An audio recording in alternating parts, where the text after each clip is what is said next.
push that rock here with some math. What we want to do in this video is build quadratic expressions from linear expressions. So just to remind us what those two terms mean, a linear expression is one with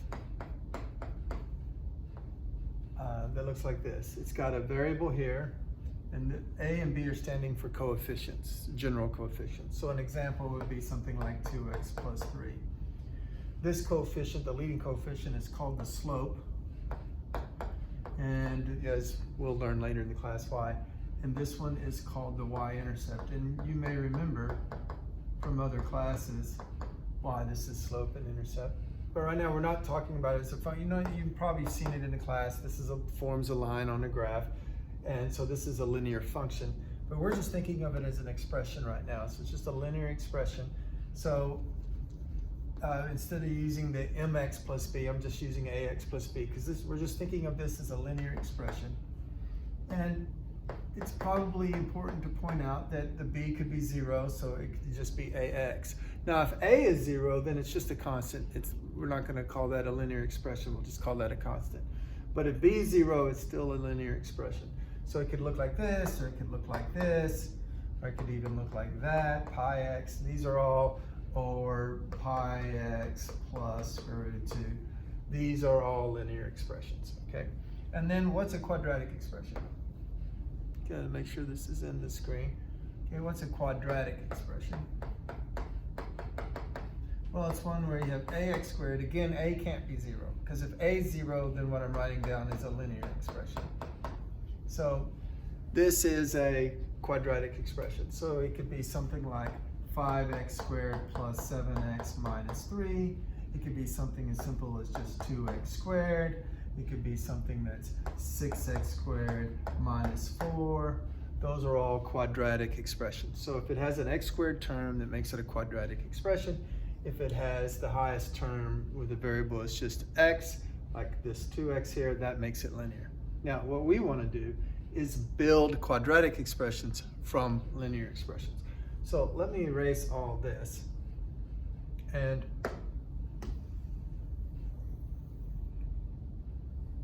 let's build some quadratic expressions.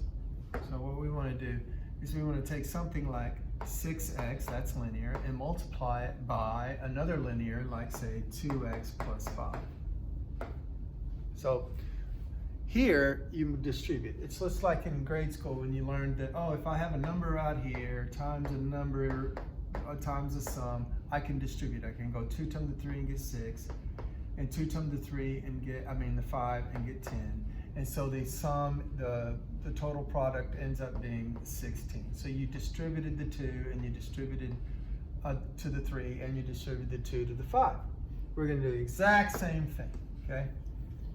And here, we have to do it. Up there, we could have added what was in the parentheses, but here we can't add what's in the parentheses at dissimilar terms. So if we're going to do anything, we need to distribute.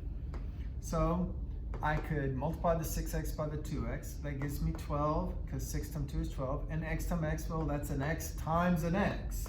So of course, that's going to be 12x squared, because when you have x times x, we use the exponent expression. And then when I go 6x times 5, I have 6x times 5, and that's going to be 30x.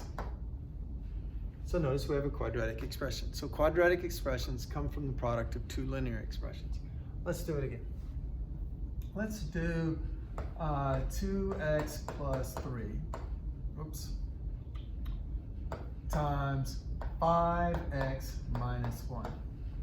Okay, so we're multiplying. Maybe I should make these a little bigger so y'all can see a little better. Okay, yeah.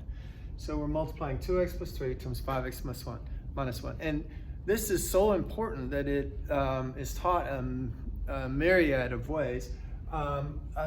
One way that students have been taught this, and maybe like, is to create this is called the lattice method or a box method. So you create this box that's like this, and so to fill in this box, you multiply this by this. So 2 times 5 is 10, and x times x is x squared, obviously, so we get 10x squared. and 2x. Then to fill in this box, you multiply this by this. So I'm going to go 2x times -1 and get -2x. To fill in this box, I multiply the 3 by the 5x, so that gives me 15x. And then I multiply the 3 by the -1 to get -3. And so the product are these terms in here. We have the 10x squared in this corner. We have the -2x. We have the 15x. And we're just adding all of these products up, -3, like so. So is that in the screen? Okay. And then of course, if you have like terms, you add them together. So we have 2x squared, -2 and 15. Remember, if they're opposite signs, you actually subtract. So that's plus 13x minus 3. And so that's the product of these two binomials. Now that's called the lattice method or the box method. There are other ways to multiply two binomials to get a quadratic expression. So let me show you another way. Let's say we have 7x plus 2, and we want to multiply it by x minus 3. Well, what you can do is repeated distribution. You take this x times both of those terms, and this -3 times both of those terms.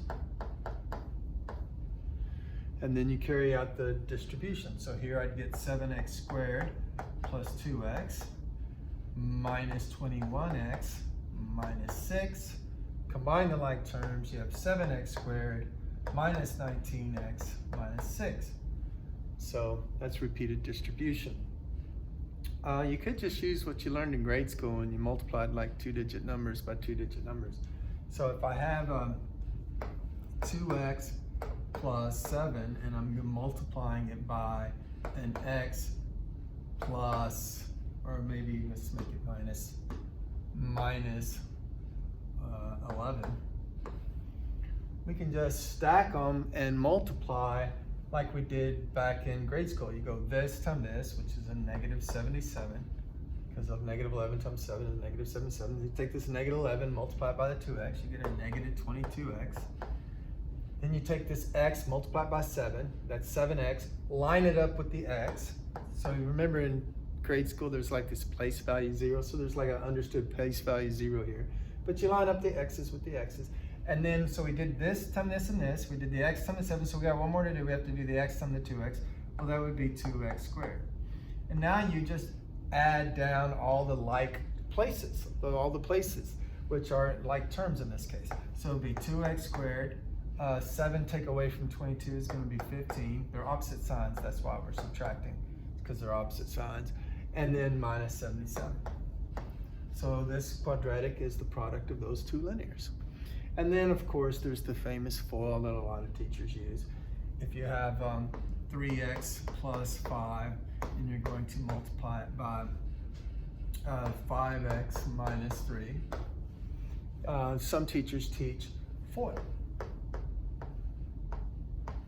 And it stands for first, outer, inner, and last. So the first means multiply the first guys together. So if I take the first 3x times the first 5x, then I get 15x squared, okay?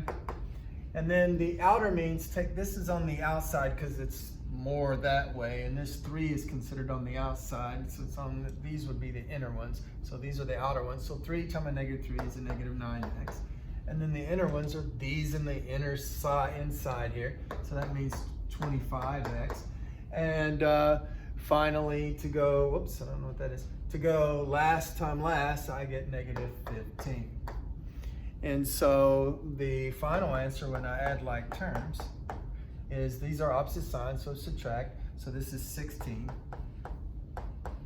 minus 15. And so this quadratic is the product of these two linear factors. That's how you multiply linear expressions to make quadratic expressions. Math made simple, Simpson Math.